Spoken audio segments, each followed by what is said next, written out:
Hello, and welcome to the Aromatherapy Apothecary.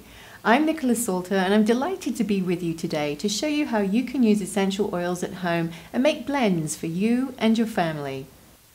Now, it's incredible to think that each of these essential oils here are extracted directly from their organic plant source. So that could be fruits, roots, herbs, flowers, even grasses. Rosemary oil is extracted from the herb rosemary from the flowers and the leaves. Lavender oil is extracted from the lavender flowers and the leaves.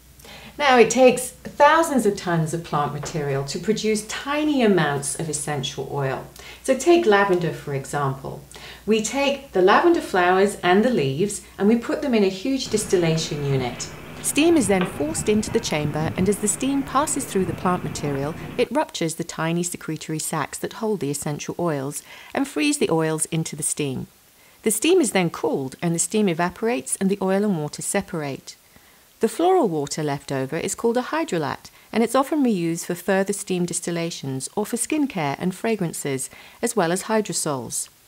Other methods for distillation are implemented depending on the plant type.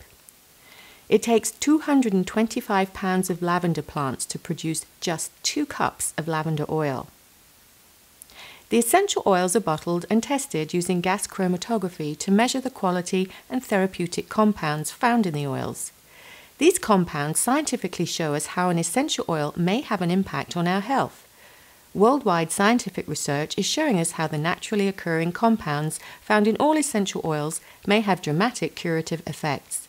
Each plant and its oils will contain different compounds. There are approximately 30 different types of lavender, each having over 100 different constituents, making lavender oil for the most part either anti-inflammatory, antifungal, antiseptic, calming, even supportive of the heart, and definitely good for skin healing for bruises and mild skin burns. Now, taking the therapeutic components of the essential oils, today I'm going to show you how to make an essential oil blend that may support the immune system using 2 essential oils. One is tea tree and the other one is rosemary. And in fact, tea tree, which is extracted from the tea tree in Australia, has been widely researched by Australian scientists showing us that tea tree can actually raise the white blood cells in blood serum. And what this means is that white blood cells help fight the bacteria and all those nasty viruses that we often come across. Now, rosemary, on the other hand, is a very warming oil. It's wonderful for muscular tension and releasing chills from the body. Now, for you today, what you're going to do, you're going to take 1 fluid ounce of sweet almond oil, cold pressed sweet almond oil, which you'll get from your local health food store. And you're going to pour it into a lovely blue cobalt blue bottle. And these come from online packages, which you can source quite easily online.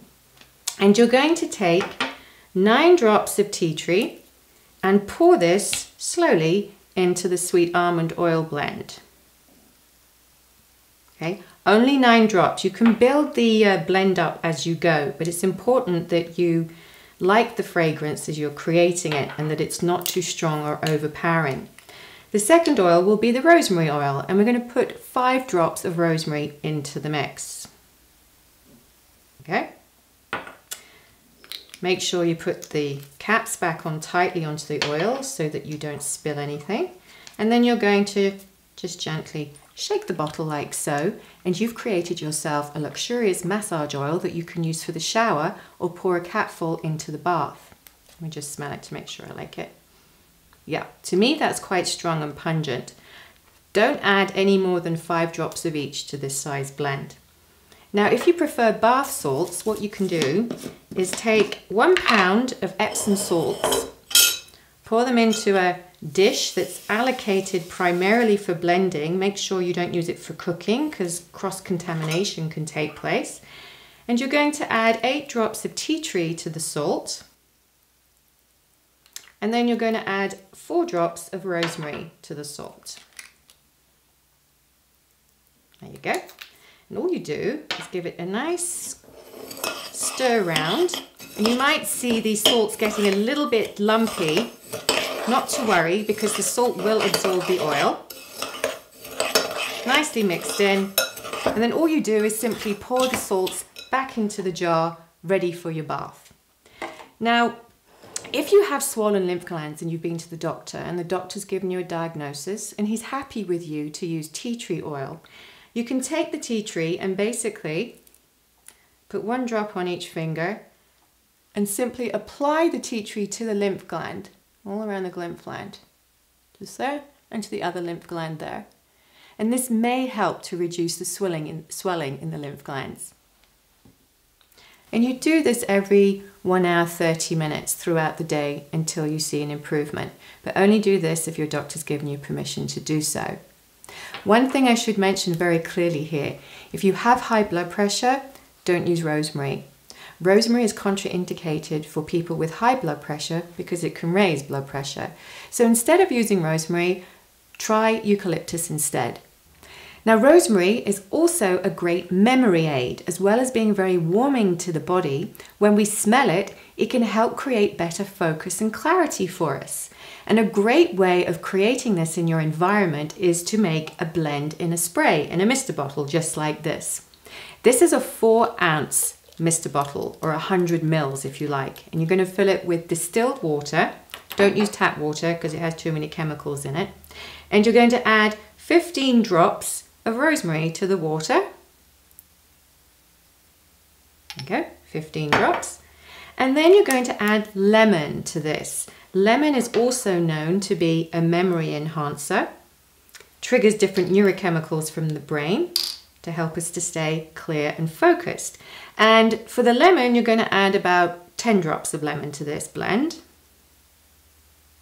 There you go, 10 drops. Put the cap back on. Screw top up, give it a good shake, and then all you need to do is mist this into your hands. It smells good.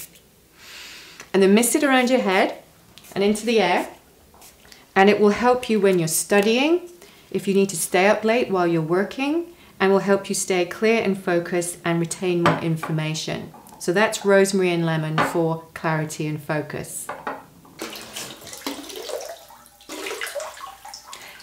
Now that you've made your essential oil blends, it's time to enjoy them. And I've just drawn a warm bath here. And what I'm going to do is add a tablespoon of the Epsom salt mix that we just made.